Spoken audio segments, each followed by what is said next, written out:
Yeah. What up, man? I get too high, I don't wanna feel love. Fly like planes now, I don't need that airport.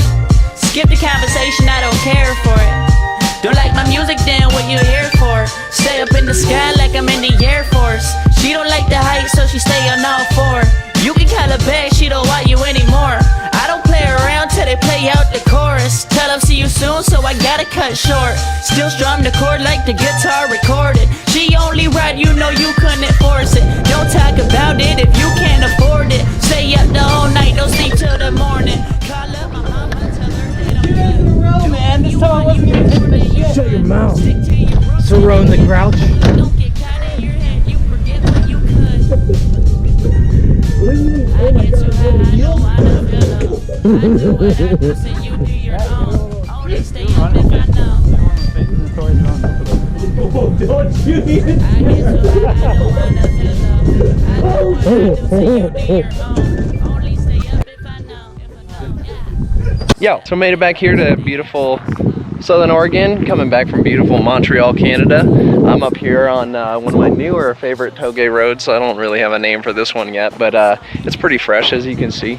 It's got some good slick little bits to it. My STI over there, my prized STI. Going into qualifying, I qualified against my friend Alec Honadell, who's also my rig mate, my teammate. So that's always a bummer, not only going up against your friend, but also having to go up against the person you're rig mates with, especially in top 32, because you always hope to see each other later down the line. So going into that battle, I had to lead first. Alec had an absolute stellar follow run. He was on my door throughout the whole bank. I was like, oh, I could see him through. I was like, okay, he's on me.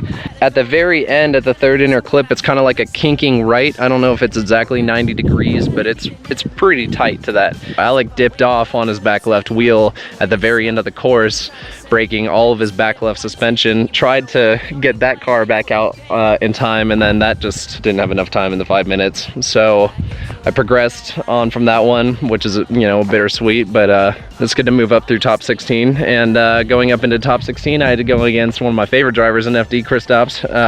He's a funny dude, and he's just an absolute madman, and his car is an absolute just monster rocket ship. I was gonna have to expect to go full force into that battle, so on his lead run, following him going into the wall, it's kind of like just a flat corner. It's not even really a bank, so you can't really rely on the bank at all to keep it in. It looked to me like he was gonna wreck, and I think he went in a little bit too hot, so I was trying to be all like, oh no, and so I took not only the inside line, but I started to not go full force because it looked like Kristaps was gonna wreck to me.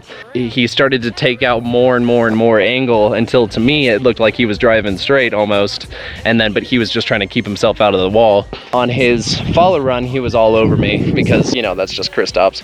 And so and then he hit me on the second inner clip, and I even like threw a hand up. I was like, what was that for? Yeah, he ruined my carbon door. So yeah, so because I hesitated so much on my follow run on the entry because I thought he was gonna crash, I unfortunately did not progress from that battle, but that's all right. I mean, it was kind of a weird, bittersweet weekend altogether, but that's all right because this next round we're going to Formula Drift Seattle, which is here in the next week or so. This is one of my favorite tracks. This was the first FD track I ever drove in Pro-Am, and yeah, I'm stoked for this round. I did well last year, got 4th place, almost got a podium, so we'll see if we can possibly do better this year. If you guys are going to be in the area, come check it out. I want to thank a lot of my sponsors, you know, Nexen tires, Thunderbolt Racing Fuels, just everybody who supports me, and all you guys who support me too. I mean, it means the world to us, and it's the reason that we can keep going and doing this. Yeah, I guess I will see you guys up in Formula Drift Seattle. If not, I will see you guys in the next video. So have a good one.